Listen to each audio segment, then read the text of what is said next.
তো আসেন শুরু করি। আমরা আরও কিছু ট্যাগ শিখব, যেমন ইএম, স্ট্রং, আইএনএস। এই তিনটা ট্যাগ কি? EM, strong, INS. তো আমরা এখানে বোল্ড ট্যাগ নিচ্ছি, এইখানে আমরা স্ট্রং ট্যাগটা নেই। দেখি তো, strong, ST RONG, strong. Strong tag শুরু করলাম, তাহলে স্ট্রং ট্যাগ শেষ করতে হবে। কোথায় শেষ করবো? এখানেই শেষ করি।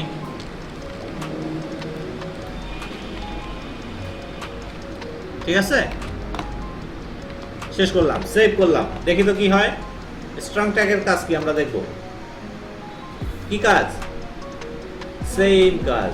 এটাও বোল্ড করলো, মানে কি স্ট্রং করলো, ওই লেখাটাকে ওই এটাকে আরেকটু শক্ত করলো, স্ট্রং করলো। হ্যাঁ, তো বোল্ড ট্যাগের, বি ট্যাগেরও যে কাজ, স্ট্রং ট্যাগেরও সেই কাজ। বলতে পারেন তাহলে আমরা কোনটা ইউজ করব, বা এই দুইটার মধ্যে পার্থক্য কি, বা কেনই বা স্ট্রং আর কেনই বা বোল্ড? ঠিক না? প্রশ্ন আসতে পারে না? অবশ্যই। আচ্ছা, আপনি একটা টেমপ্লেট তৈরি করবেন, এইটাকে কেউ একজন ব্যাকএন্ডের কাজ করবে, কিন্তু এইখানে প্রতিটা ট্যাগের উপর হিসাব করে, যারা এসইও করে না, সার্চ ইঞ্জিন অপটিমাইজেশন বা র্যাঙ্কিং করে না পেজটাকে, এই ট্যাগের উপর ভিত্তি করে করে। বিষয়টা বুঝছেন? তো আপনি যখন একজন ডিজাইনার, আপনাকে ওই জিনিসটা মাথায় রাখতে হবে যে আমি কোন ট্যাগটা ইউজ করতেছি। এখন একটা স্ট্রং ট্যাগ অটোমেটিকলি গুগল বা যে কোনো ব্রাউজার ওই স্ট্রং ট্যাগটার উপরে একটু ইম্পর্টেন্স বেশি দেয়। বিষয়টা বুঝছেন? মনে করেন আপনি একটা হেডলাইন করলেন, ওই হেডলাইনে আপনার কোম্পানির টাইটেলটা আছে, ওইটা যদি কোনো স্ট্রং ট্যাগের মধ্যে থাকে, বুঝেন, দেখতে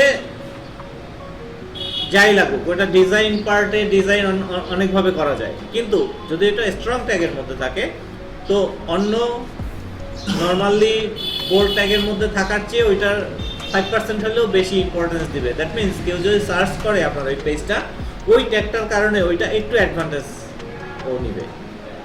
বিষয়টা বুঝছেন? তো আপনি তো যে ওয়েব ডিজাইনার, তার কাজ কিন্তু প্রথমে শুরু হয়, ঠিক না? প্রথমে তার কাজ শুরু হয়। দ্যাট মিনস আপনি একটা স্ট্রাকচার তৈরি করতেছেন, তো স্ট্রাকচার তৈরি করার সময় আপনার সব কিছু মাথায় রাখতে হবে। বিষয়টা বুঝতে পারছেন? যে আমার পরে কে কে কাজ করবে। যদি একজন একটা বিল্ডিং যদি করে, রাজমিস্ত্রি উনিই কিন্তু ভিত স্থাপন করে নাকি? ওনাকে চিন্তা করতে হয় যে আমি এটা করার পরে জানলাটা কোথায় রাখতে হবে, দরজাটা কোথায় রাখতে হবে, কে কিভাবে কাজ করবে, এটা সবই কিন্তু তার মাথায় থাকে প্রথমে নাকি? ইলেকট্রিসিটির লাইন পাইপ যে দিয়ে যাবে, তাকেও ওই ঢালাইয়ের সময়ই বলে দিতে হবে এইখানে দিয়ে দাও। তো এই সব কিছু বিষয়গুলো আপনার খেয়াল রাখতে হবে। এবং এই স্ট্রং এবং বি সেম ট্যাগ, একটা বোল্ড করবে, একটা স্ট্রং করবে, মিনিং একটু আলাদা। একটা স্ট্রং মানে ওটার ইম্পর্টেন্স বেশি, আর ওটা হচ্ছে শুধু বোল্ডই করলো। বিষয়টা বুঝছেন? আচ্ছা, তারপরে আরেকটা ট্যাগ ইএম ট্যাগ। আমরা ইএম ট্যাগটা ব্যবহার করি।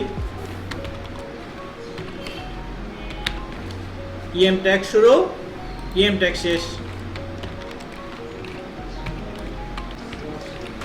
স্ল্যাশ ইএম শেষ। দেখি ইএম ট্যাগের কাজ কি। এটাও ইটালি করেছে, ঠিক না? এটাও ইটালি। দ্যাট মিনস এটা ইএম ট্যাগ এবং আই ট্যাগ একই কাজ। বিষয়টা বুঝছেন? আচ্ছা, তাহলে আমরা এই যে ব্যাখ্যা ওই স্ট্রং এবং বি এর মতোই, ঠিক আছে?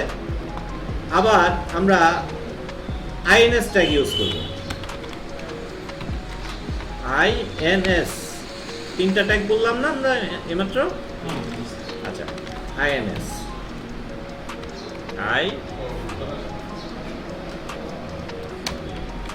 আইএনএস আইএনএস এর কাজ কি? আন্ডারলাইন। তাহলে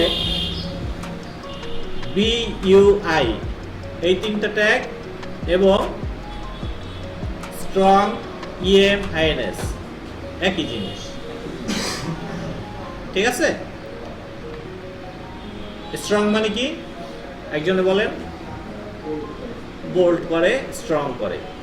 তারপরে ইএম মানে কি আপনি বলেন? হ্যাঁ, ইএম মানে ইটালি, আর আইএনএস মানে আন্ডারলাইন। বুঝতে পারছেন? আপনি একটু চুপচাপ মনে হয়।